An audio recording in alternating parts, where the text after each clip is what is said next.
This is the Tech Podcast Network. If it's tech, it's here. We're absolutely back to the future here at Whirlpool. Stay tuned for the kitchen and fridge of the future.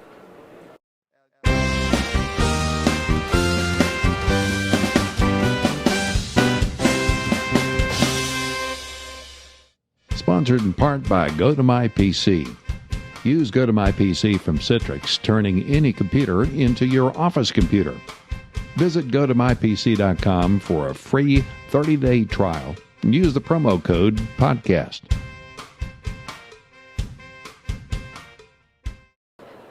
Hi, this is Andy McCaskey from SDR News and Tech Podcast coverage at CES 2013.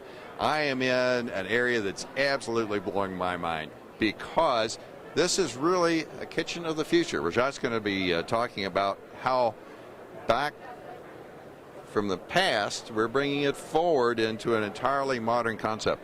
Thanks, Andy. The idea here is we are looking at how to bring families together. You know, what is the future of cooking? Is it, without being purely technology driven, it'd be more experience driven, you know? Fireplace is the name of this concept. The idea of fireplace is where you get families together and you use light to cook food. You can target light into different parts of the food and cook it. The idea is to get everyone together around the table, have a ventilation system which is configurable to the needs of the space you're living in, which not only purifies air but creates that kind of ambience you need at different times of the day for the experience of enjoying a community eating experience, not just eating but also cooking. And then the way we are looking at these surfaces are that, you know, what if your accessories could interface with the surface and know your desires. Like if I'm having a cold drink and I place it on the surface, and I through gestures can maintain the temperature of the cold drink or keep the food warm. So the experiences around the whole art of eating. So there's the concept is that this would be a coupling of energy. This is not a fire. This is not any hazard or anything. It's just a way of gathering in a kind of a primal sort of metaphor. The metaphor is fire, but without the logs of wood and smoke. The idea is heating and cooking using concentrated light, you know, wavelengths of light. And I can't speak more about the technology, but we have tested that light, as we know, can be controlled to warm and cook food.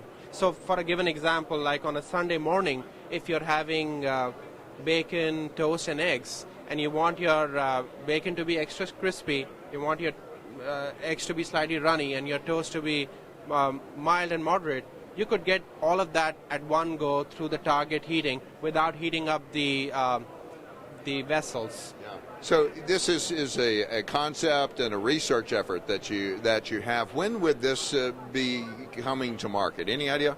I can't speak to the exact timelines, but I can tell you it's near future, not far future.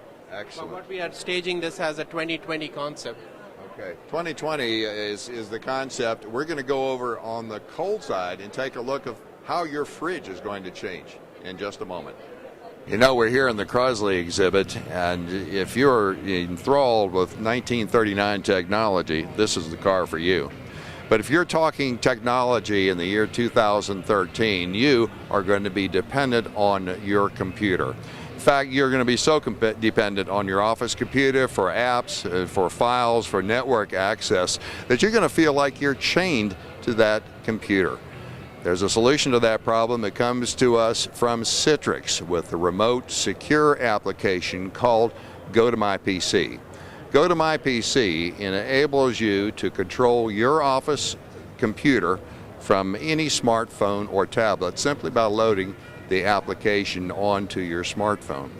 Now, what this means is that before you were carrying files on a flash drive, but there was always the problem that the file you needed was not going to be on that flash drive.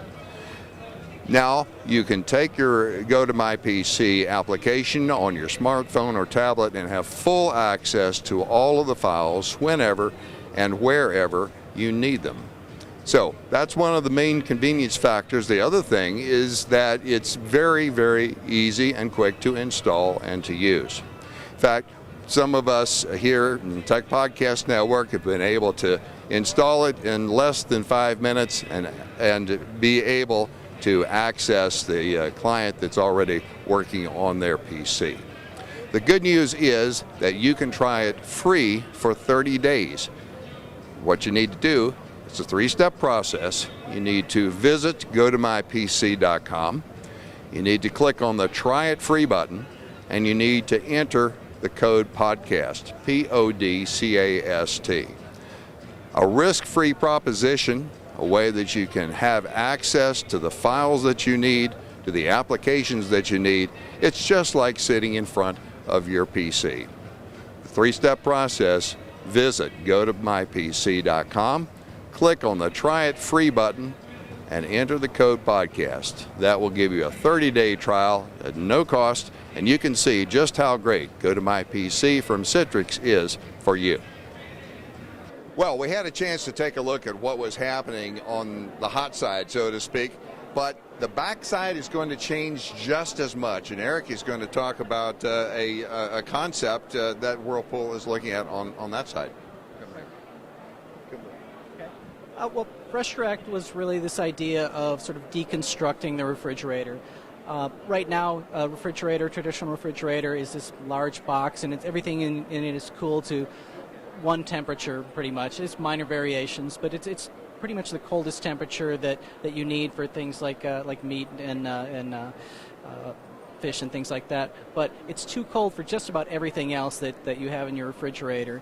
So things like produce are going to be too cold, and they're also not going to have enough humidity. And the refrigerator tends to be a pretty dry environment, and we've tried to ameliorate that with crispers, but really it's not an optimal environment. And so we've kind of created these micro environments that are more specific to the kinds of food that you have to keep everything absolutely at its freshest. So, of course, one of the things is the energy efficiency. They've done all these improvements, but at a certain point, when you open the door, the cold air is going to fall out on the floor. Exactly, and you're losing a lot of cold air at once.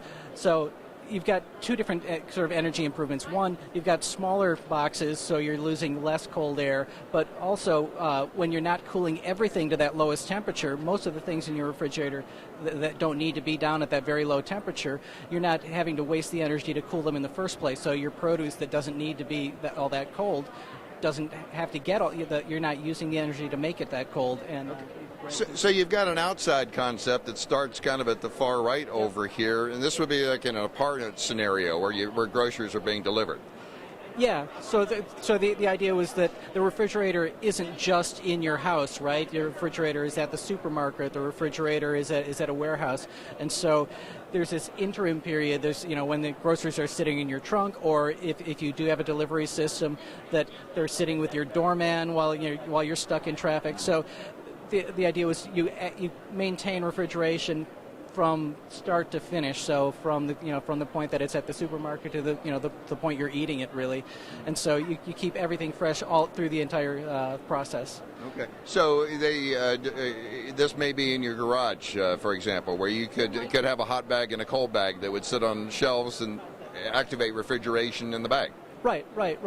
And the other thing that happens once you start to make these sort of smaller environments is you stop having this machine aesthetic. Right now we've got these big boxes, these industrial things in our kitchens, which sort of are foreign to all the other things that we have in our houses. And so when you've created a little bit smaller pieces, they start to look like furniture, or they start to look like decorative objects. And so you might not have a refrigerator in your dining room today, but you might have these kind of things in your dining room. So you have for your drinks, you have fresh fruit in an environment. What's up on the top shelf here?